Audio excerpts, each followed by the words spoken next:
একটা ডেভেলপারের যখন প্রাইসিং দেখেন, দেখবেন যে 50% of the cost of the apartment যেটা আমরা চাই সেটার হচ্ছে ল্যান্ড প্রাইস।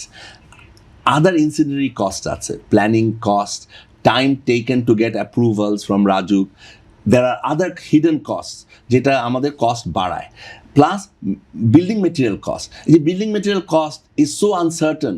এই যে আমরা যে একটা বুকিং নিচ্ছি আজকে, ধরেন 6,000 টাকা করে একটা অ্যাপার্টমেন্ট বিক্রি করলাম, আমার কস্ট আমি ধরেছিলাম রডের দাম 70,000 80,000, এখন হয়ে গেছে 96,000, কেউ বলছে 1,00,000 টাকা ক্রস করবে।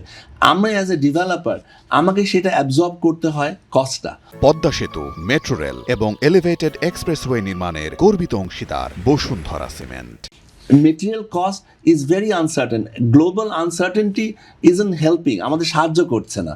বর্তমানে আমরা যেটা ফেস করছি অ্যাজ এ ডেভেলপার, যারা আমরা প্রজেক্টস নিয়েছি, সেটা হচ্ছে যে ব্যাংকের ইন্টারেস্ট বেড়ে গেছে, ব্যাংকের high interest, cost of borrowing বেড়ে গেছে, building material cost globally uncertain, পুরো বিশ্বে একটা গ্লোবাল আনসার্টেনটি চলছে, যেটার জন্য আমাদের মেটেরিয়াল কস্ট, আমি তো একটা প্রিডিকশন করছি, আপনি একজন ক্রেতা, আমি একজন বিক্রেতা, আমি বললাম আপনাকে আমি 2 বছর বা 1.5 বছরের মধ্যে একটা অ্যাপার্টমেন্ট দিব, সেই অ্যাপার্টমেন্টটা বানাতে আমি ধরে রেখেছি আমার কস্ট হবে 4,000 5,000 টাকা, সেটা যদি এখন 6,000 7,000 টাকা হয়ে যায়, আমি সেখানে কিন্তু একটা developer is in a very big crisis.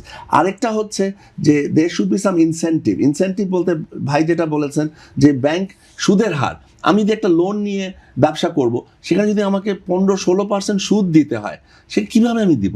সেটাও তো একটা কস্ট অফ কনস্ট্রাকশন চলে আসে, কস্ট অফ ডেভেলপমেন্ট কস্ট চলে আসে।